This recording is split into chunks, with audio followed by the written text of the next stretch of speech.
Hoy les vengo a hablar un poco del tema de la libertad religiosa en el mundo y bueno, lo que me gustaría compartirles es primero una reflexión sobre la definición y la medición de la libertad religiosa y luego me gustaría decirles algunas cosas sobre el impacto de la investigación sobre libertad religiosa. Entonces, empezando con la definición de la libertad religiosa. Bueno, yo sé que la mayoría de ustedes son juristas, abogados, doctores de la ley, no fariseos, ¿verdad? Doctores de la ley, de los buenos, y entonces conocen la definición tradicional, convencional del derecho a la libertad religiosa, así como lo define el artículo 18 de la Declaración Universal de Derechos Humanos, que ha sido retomado en diferentes formulaciones, pero con el mismo alcance en otras declaraciones importantes, incluyendo la Convención Americana sobre Derechos Humanos, el Pacto Internacional de Derechos Civiles y Políticos y también la Convención Europea sobre Derechos Humanos. En fin, hay una protección internacional muy fuerte de la libertad religiosa, pero también, obviamente, el sistema internacional está predicado sobre la autonomía y la soberanía de las naciones. Y entonces ahí es donde vemos muchas veces las dificultades. No se puede imponer desde una instancia como la Organización de las Naciones Unidas el respeto de los derechos humanos, porque un principio muy importante del derecho internacional también es la soberanía de los estados. Pero más allá de esta definición comúnmente aceptada de la libertad religiosa, realmente no hay un consenso sobre la operacionalización de la libertad religiosa y de hecho que hay muchas acepciones, muchas interpretaciones muy distintas de la libertad religiosa que se han manejado en la academia y también en las políticas públicas. El profesor Jonathan Fox, gran experto en las relaciones entre religión y política de la Universidad de Bar Ilan en Israel, quien, por cierto, fue mi subdirector de tesis de doctorado, pues resalta la presencia de 6 definiciones diferentes de la libertad religiosa, entendida solamente desde la perspectiva de la relación de las restricciones estatales o públicas de la libertad religiosa, porque en realidad si también empezamos a considerar la forma en que actores no estatales restringen la libertad religiosa, ya tendrían más definiciones todavía. Pero bueno, hay más o menos 5 o 6 definiciones diferentes de la libertad religiosa que se manejan, que se han manejado a través de la historia en el siglo XVII, el siglo XIX, la Revolución Francesa, la Revolución Americana y luego otros desarrollos intelectuales que se han tenido. Realmente hay diferentes definiciones de libertad religiosa y no hay un consenso sobre estas definiciones y de hecho que de alguna forma se puede hablar de una polifonía de la libertad religiosa. Y bueno, esto es obviamente importante para considerar. No voy a darle los detalles de las diferentes definiciones de la libertad religiosa que existen. Esto será para otro momento. Pero algo que es muy interesante es que si operacionalizamos estas definiciones de la libertad religiosa, es decir, si las operacionalizamos usando, aplicando diferentes herramientas de medición de la libertad religiosa, como el proyecto de religión y Estado de la Universidad de Bar Ilan que dirige el profesor Fox, en realidad lo que vemos es que aún con las operacionalizaciones menos exigentes, ningún país en el mundo tiene libertad religiosa total, tiene libertad religiosa plena.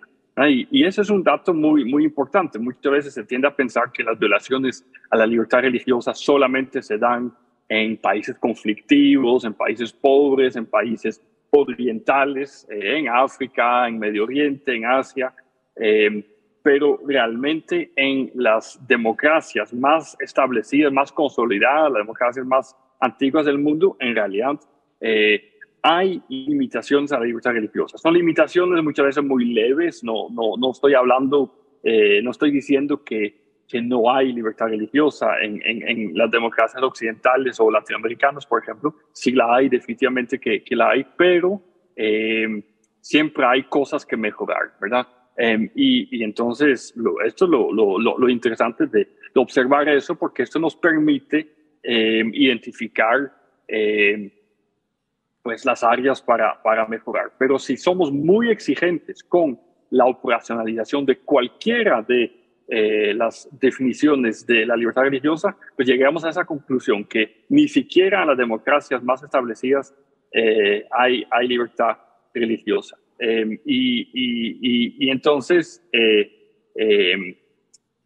entonces esos son datos muy importantes que también nos permiten entender que cuando hablamos de política religiosa, pues hay política religiosa en cualquier país. Eh, y bueno, es realmente un continuo, puede ser más o menos restrictiva, pero lo cierto es que siempre el Estado interviene en el tema religioso de alguna otra manera, ¿verdad? Y a veces pueden ser intervenciones hasta legitimadas, por ejemplo, el registro de asociaciones religiosas, si simplemente es un asunto administrativo, pues no creo que tengamos que ver esto como de manera preocupante, pero no deja de ser algo a considerar. Obviamente hay restricciones mucho más fuertes, más importantes que también se tiene que mencionar. Pero bueno, así considerado, vemos que la libertad religiosa en realidad es algo muy raro, muy diverso, y entonces no hay consenso sobre cómo definirlo y cómo medirlo. Estamos todos de acuerdo que estamos a favor de la libertad religiosa, pero de nuevo la pregunta, ¿qué es lo que realmente entendemos por libertad religiosa? Y por eso es que necesitamos más análisis, más matizados, más contextualizados de la libertad religiosa que toman en cuenta diferentes perspectivas y diferentes realidades. O sea, la libertad religiosa realmente es un concepto multidimensional, ¿verdad? Que puede verse restringido, ahora sí voy a decirlo, no solamente por actores estatales, pero también por actores no estatales, ¿verdad? Pero esto no es solamente un ejercicio intelectual, esto tiene también implicaciones muy importantes para las políticas públicas, para la promoción de la libertad religiosa en el mundo. Y ahí también hay otra cosa que estamos observando, es que por un lado hay cada vez más interés, no solamente en el análisis del estudio de la libertad religiosa, pero también en la promoción activa de la libertad religiosa en la política exterior de muchas naciones occidentales. De hecho, Estados Unidos es un caso muy importante cuando adoptó en el año 98 la ley de libertad religiosa internacional. Pues ahí vimos claramente cómo la promoción de la libertad religiosa se pudo convertir en una prioridad de política exterior de Estados Unidos, y ahí muchas naciones europeas han seguido este ejemplo, y en algún momento tenía también la ilusión de que Brasil iba a seguir este ejemplo, pero esto quedó como un pendiente, sobre todo desde los últimos cambios políticos en la presidencia de la República, la presidencia federal, estoy hablando. Pero bueno, esto sí tiene muchas implicaciones para la promoción de la libertad religiosa. Y aquí vemos algo muy interesante. Ya me repito, primero, hay cada vez más interés en el estudio y la medición de la libertad religiosa, y esto se traduce también en cada vez más interés de parte de ciertos gobiernos para promover la libertad religiosa en su política exterior, pero vemos que también el incremento en los gastos, el gasto público en libertad religiosa no ha incrementado la libertad religiosa necesariamente. ¿Verdad? Con las mediciones que les acabo de presentar, les acabo de mencionar, podemos ver que claramente en realidad se dio, no tuvo impacto, inclusive hasta un impacto negativo. Es decir, entre más se ha invertido en la promoción de la libertad religiosa desde los estados con fondos públicos a nivel global, pues realmente el impacto en la libertad religiosa casi no se siente y en algunos países inclusive la libertad religiosa ha deteriorado. Entonces, ¿esto qué quiere decir? Bueno, que de alguna forma, y esto lo digo con mucho cuidado, pero igual lo digo que de manera general, a nivel macro, todo el esfuerzo que se ha hecho para promover la libertad religiosa ha tenido poco impacto. Ahora, puede que hayan importantes excepciones en comunidades específicas, en comunidades puntuales. Definitivamente ha habido, podemos identificar casos de éxito, pero de manera general todo este apoyo a la libertad religiosa desde la institucionalidad de los gobiernos ha tenido relativamente poco impacto. Y bueno, esto sí es preocupante y esto no es para mí una invitación para dejar de invertir en la promoción de la libertad religiosa, ¿verdad? Esto no es de ninguna manera lo que estoy recomendando, pero sí estoy recomendando que se haga este trabajo de manera mucho más contextualizada, mucho más específica y que realmente se vaya integrando mucho más en lo que son las políticas públicas de desarrollo, ¿verdad? Y que haya esa integración mucho más para que se pueda incrementar el efecto, el impacto de todo lo que se ha intentado hacer de manera mucho más clara, ¿verdad? Ok. Entonces, no es suficiente que haya visibilidad para la libertad religiosa, tenemos que de verdad ahora dar un paso más y buscar mayor eficiencia, ¿verdad? En este gasto, mayor eficacia, mejor dicho. Ok. Y bueno, ¿cuáles son ahora las principales áreas donde podemos observar restricción de la libertad religiosa? Bueno, en realidad en las democracias occidentales vemos que el secularismo constituye una fuente importante de restricción de la libertad religiosa. Esa corriente filosófica que tiene seguidores en la izquierda política, pero también en la derecha, que básicamente considera que la presencia pública de la religión es algo negativo, algo que se debe de evitar y que por lo tanto recomiendan que se reduce se reduce o se elimine completamente la visibilidad de de actores públicos en el espacio público, actores religiosos en el espacio público. Y esto también, a mi juicio, tiene que ver con no solamente un sesgo ideológico, pero también con una visión quizás mal informada o basada en ¿cómo le digo? En un desconocimiento, en una falta de alfabetización religiosa de lo que es la religión. Considero realmente que, que cualquier actor social tiene derecho a expresarse públicamente en un entorno democrático. Cualquier actor ideológico y cualquier actor de la sociedad civil lo puede hacer, y esto aplica también para organizaciones religiosas. Desde luego, sin que esto implique una imposición de los dogmas religiosos al Estado. Desde luego que esto no tiene que implicar una subordinación del Estado a la religión, pero si esto no se da, no veo ningún problema para que haya una participación activa de los grupos religiosos en en el espacio público, en realidad contribuye a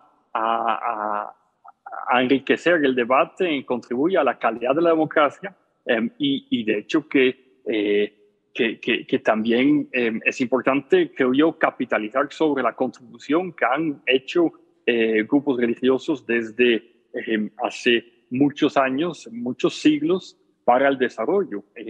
La mayoría del trabajo humanitario que se hace tiene un trasfondo confesional.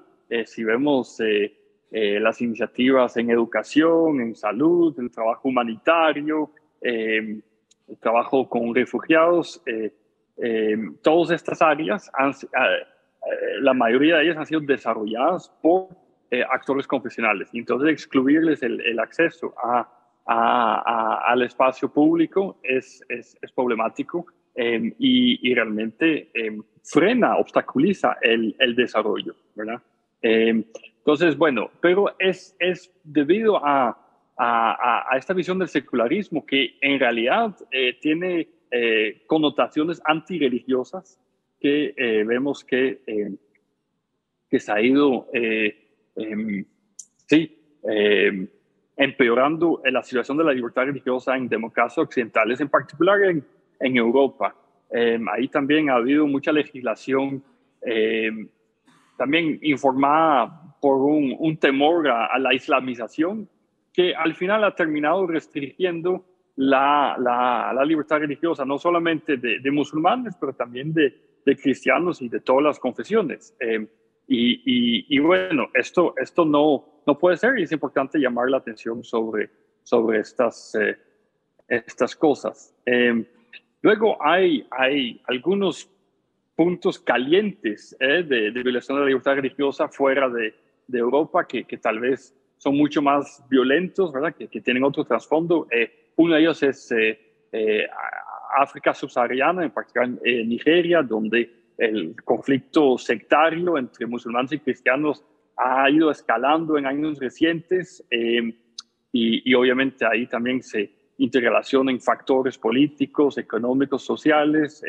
En China también el gobierno impuso nuevamente algunas restricciones que discriminan contra minorías religiosas. En Myanmar, y ahí vemos donde la musulmana Rohingya, que es la minoría musulmana Rohingya, ¿verdad? Es objetivo de hostilidades. En Pakistán, minorías religiosas, ahmadis, cristianos, hindúes, son víctimas.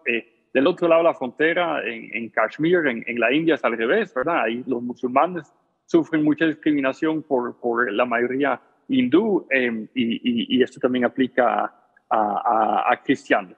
Pero todo esto es nuevamente para enfatizar la importancia de tratar de cerrar la brecha. Los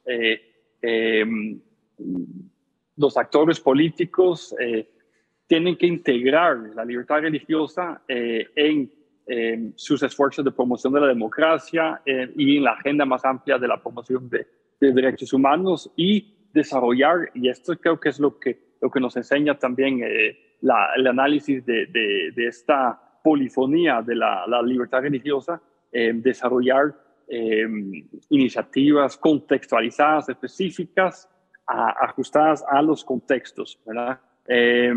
Y obviamente se mantiene siempre un reto para involucrar, interactuar a los diferentes actores religiosos y comunidades y asegurar su participación en iniciativas para promover la libertad religiosa.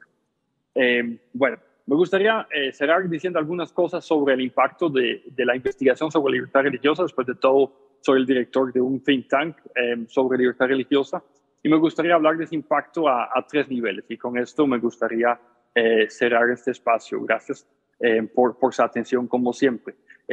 Primero, el impacto en la academia. Pues vemos que en la academia durante mucho tiempo ha estado dominada por la teoría de la secularización. No el secularismo, es diferente. La secularización se refiere a esta visión de que la religión iba a desaparecer durante buena parte del siglo XIX, bajo la influencia sociológica de Max Weber, en realidad, pero también en el siglo XX, se pensó que la religión no iba a desaparecer, pero iba a dejar de ser un factor de importancia en nuestras sociedades. Y cuando ya suceden los atentados del 11 de septiembre, cuando se observa la vitalidad de los llamados nuevos movimientos religiosos, algunos neopentecostales, otros de otro tipo, pues los académicos se dan cuenta de que esa teoría de la secularización está totalmente equivocada, pero hizo mucho daño. ¿Por qué? Porque si se asume que la religión no es un factor relevante, no hace falta estudiarlo y tampoco hace falta estudiar la libertad religiosa.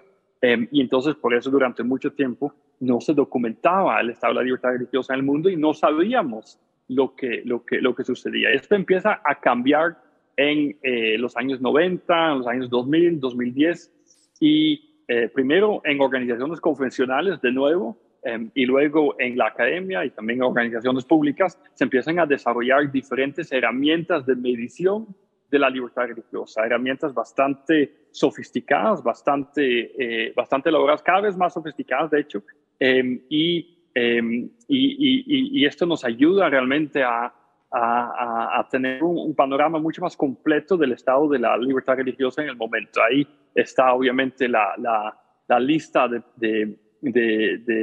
mundial de persecución de Open Doors International. También están los índices de Pew Research Center y también están los indicadores del proyecto de religión y Estado de la Universidad de Bar Ilan en Israel. Y ahí aprovecho para comentarles que es alrededor de es en asocio con esta universidad que el Instituto Internacional para la Libertad Religiosa, que tengo el honor de dirigir, va a desarrollar un índice global de libertad religiosa. Y es un proyecto que nos va a tomar más o menos 3 años de preparación, pero estaremos compartiendo informes regionales en los próximos meses de manera periódica hasta haber cubierto el mundo entero, pero esto va a ser un índice de libertad religiosa global que va a ser el más sofisticado, el más detallado hasta el momento, que también va a contener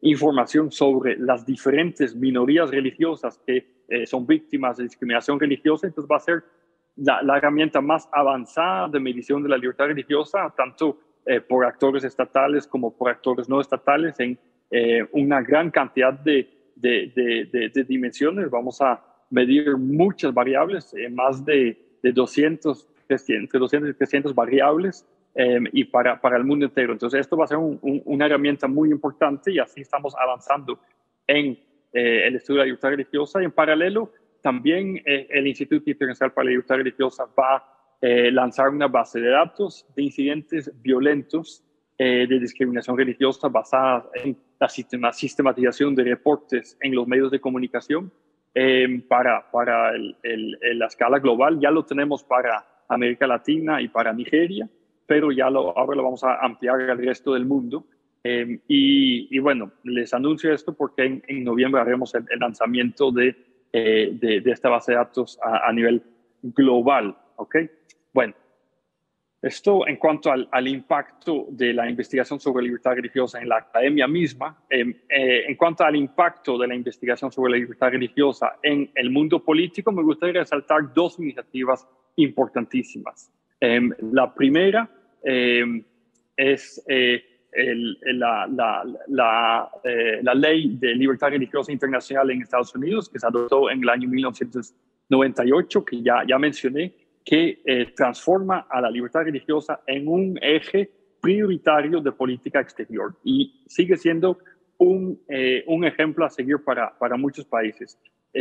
Como europeo y latinoamericano, no siempre me gusta decir que los norteamericanos hacen las cosas bien, pero en esto realmente hicieron algo de mucho impacto y sigo esperando que muchos países y organismos internacionales sigan. No es posible que Brasil en su política exterior no tenga un encargado de libertad religiosa. No es posible que en la Organización de Estados Americanos no se tenga un relator especial para la libertad religiosa. Hay relatores para todas las minorías imaginables, pero no para la libertad religiosa y esto, o para las minorías religiosas. Y esto es algo que hace falta. Entonces, hay todavía una agenda pendiente, pero me gustaría de verdad invitar a que Brasil como país si retome ese liderazgo a nivel regional y que también abrace la libertad religiosa como prioridad de política exterior.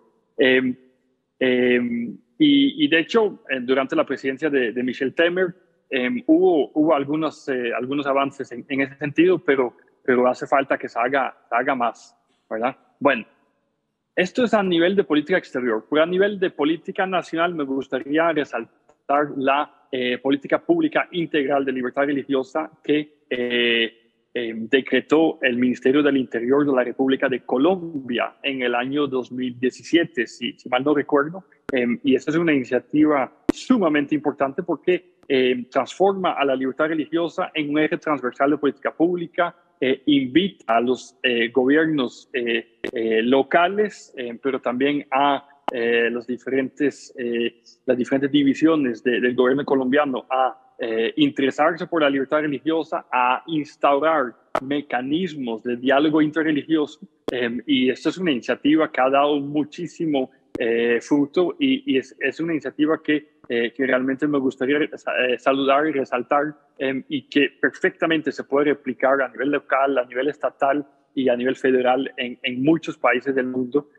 Y realmente ahí sí vemos cómo Latinoamérica, en este caso Colombia, es capaz de innovar, de proponer innovaciones importantes y de desarrollar iniciativas muy importantes para promover la libertad religiosa a nivel nacional, a nivel doméstico. Bueno, entonces ya les hablé del impacto de la investigación en libertad religiosa sobre la academia misma, del impacto sobre el mundo de las políticas públicas. Y por último, me gustaría hablarles del impacto de la investigación en libertad religiosa sobre grupos religiosos vulnerables. Y ahí realmente resulta que vemos que hay todavía mucho trabajo que hacer, mucho del énfasis ha estado en la documentación de la libertad religiosa, lo cual es importante, pero no suficiente. Ahora tenemos que también que pensar en cómo hacemos para promover la libertad religiosa y dar respuestas a vulneraciones de libertad religiosa y en especial cómo podemos prevenir la libertad religiosa. Y bueno, en este contexto se han desarrollado varios proyectos. Ahí hubo un proyecto que se llama Under Caesar's Sword de la Universidad de Notre Dame con Berkeley Center en la Universidad de Georgetown que identificó un proyecto bastante grande y identificó cómo responden cristianos a persecución religiosa. También hubo una edición especial de la revista del Instituto Internacional para la Libertad Religiosa, el International Journal for Religious Freedom, dedicado a la resiliencia, es decir, la capacidad de respuesta de grupos religiosos ante la persecución, pero todavía hay que hacer más. Y aquí aprovecho también para comentarles otro proyecto importante que está iniciando el Instituto Internacional para la Libertad Religiosa, que es la elaboración de un compendio de buenas prácticas para prevenir la discriminación religiosa. Estamos identificando buenas prácticas del mundo entero, sistematizándolas y haciéndolas accesibles para que grupos religiosos, minorías religiosas, grupos vulnerables puedan aprovechar los conocimientos de esas buenas prácticas y replicarlas. Tal vez algo que funcionó en Nigeria o en China o en Indonesia o en Colombia puede ser de utilidad para México o para Brasil o para Camerún o para cualquier otro país del mundo. Esa es la idea de este proyecto de documentación de buenas prácticas. Y bueno, este es un proyecto que ya se lanzó. Tendremos pronto las primeras publicaciones y también estamos desarrollando una página web interactiva donde se van a presentar estos casos y se van a ir agregando más casos a medida que va creciendo este compendio. Realmente es una iniciativa única, de nuevo, porque todo el énfasis ha ido en documentar violación de la libertad religiosa o identificar respuestas a la libertad religiosa, pero mucho menos énfasis se le ha dado a la prevención de la discriminación religiosa, y ahí es donde intervenimos nosotros.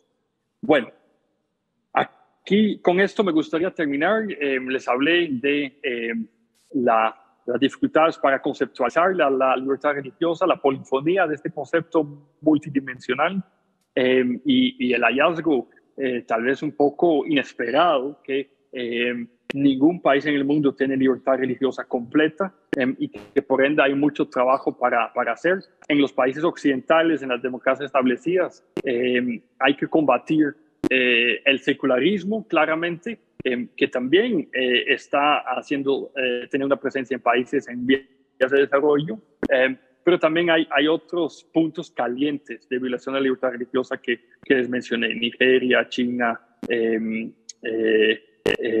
India, Pakistán, etc. Y luego les hablé del impacto de la investigación sobre libertad religiosa en la academia, en las políticas públicas y en grupos vulnerables, y les mencioné 3 proyectos del Instituto Internacional para la Libertad Religiosa que buscan responder a